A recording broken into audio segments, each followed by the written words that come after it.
Okay, so now that our blue watercolor has dried on our Vincent van Gogh Starry Night Star, we are ready to add the yellow for the glowing stars.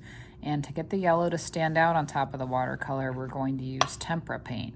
Tempera paint is thicker than watercolor paint and it will stand out. This time when we do this, we're going to take a very small brush and hold it up here like a pencil. See how my 3 fingers are grabbing this? Because when you hold it up close, your hand can be very slow and careful and precise about what you're doing. Paint doesn't erase, so we need to just be really thoughtful about what we're doing. When I dip this into the paint, I'm only going to dip just the tip of the paintbrush. I'm not going to smash it in there and stir it around or anything like that. I'm just going to dip the tip, and you're going to notice that tempera paint isn't very drippy, and I'm going to hold it like this. And you don't need to pick yours up while you paint. I just want to show you. If I hold it really close down here, and my hand goes very slowly and carefully, I can put the yellow paint exactly where I want it in the part that I carved. So I'm going to go ahead and do that. This is super slow, friends. The slower you do it, the neater it's going to look. And as we go along in art class, when we're growing up here, neatness, also called craftsmanship, is something that we want to try to achieve in our art because it shows people our very best effort and it makes your artwork stand out. If I had rushed on this and made it super sloppy and I wasn't going slow and careful, nobody would see my stars. They might not even know that it's starry night.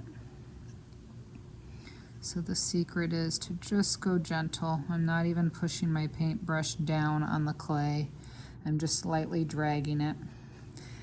I also wanted to show you that not everything always has to be one color. So even in Vincent van Gogh's painting, if we looked really closely, it's not all just the same old yellow.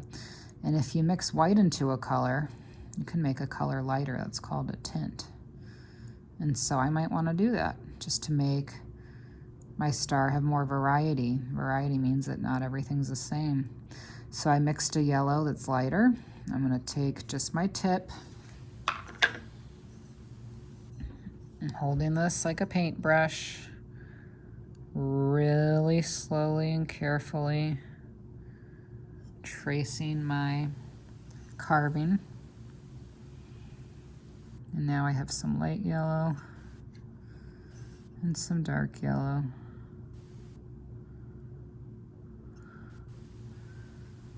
The more slowly that you do this, the happier you're going to be with it.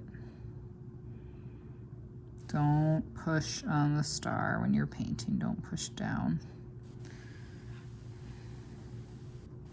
Pushing down will get it out of the lines, and you won't be very happy with it, I don't think. So it's not about can you do it perfectly, but it's about trying to slow down to do your very best, the best that you can do. We're all learning painting techniques and drawing techniques, and all of these things are going to build your skills and make you a stronger artist. Sometimes if the paint gets too much on here, I even just kind of roll my paintbrush, twist it, and get some of that off. And then I'm going to go back to my paint and I'm going to keep going. If you made any wavy lines like these that I did for wind, we could even do like some dark blue or purple to kind of go with the color of the sky. So I can bring you that paint.